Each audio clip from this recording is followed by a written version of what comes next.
Et justement, les hostilités sur terrain ont repris, comme vous le savez, depuis jeudi entre les forces armées de la République démocratique du Congo et l'armée rwandaise sous couvert de M23.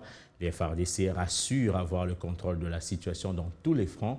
L'armée fait état d'un civil fauché par les bombes rwandaises et 5 autres blessés dans l'axe Rangina, Rwanguba, Chengerero. Déclaration lundi du porte-parole des FARDC, le général des brigades Sylvain Ekenge. Selon lui, l'armée gouvernementale est plus déterminée à en finir avec les attaques de l'armée rwandaise sous couvert du M23. Les forces armées de la République démocratique du Congo, a-t-il déclaré, est déterminé à défendre l'intégrité du territoire national et de protéger la population jusqu'au sacrifice suprême. Malgré la bonne foi et la volonté de son Excellence, Monsieur le Président Félix-Antoine Tshisekedi, de trouver des solutions concertées dans la guerre d'agression imposée par le Rwanda à notre pays, les forces de défense du Rwanda, sous les couverts du M23, ont lancé depuis jeudi le 20 octobre 2022 des attaques sur les positions des FARDC sur l'axe Rangira, Rwanguba, Chengerero.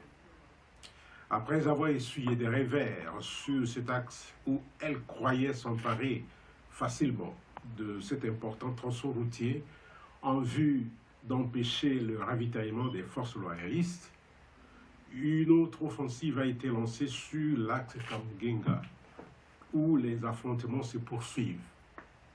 Dans l'ensemble, nos hommes se comportent de manière exemplaire sur le terrain et les forces loyalistes continuent à fixer l'ennemi. La situation est sous leur contrôle dans tous les fronts.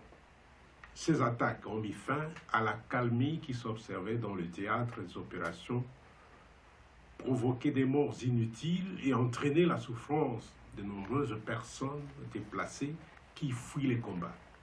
Au total, un civil a été fauché par les bombes rwandaises et 5 autres personnes blessées dans l'axe Rangira, Rwanguba, Chengerero.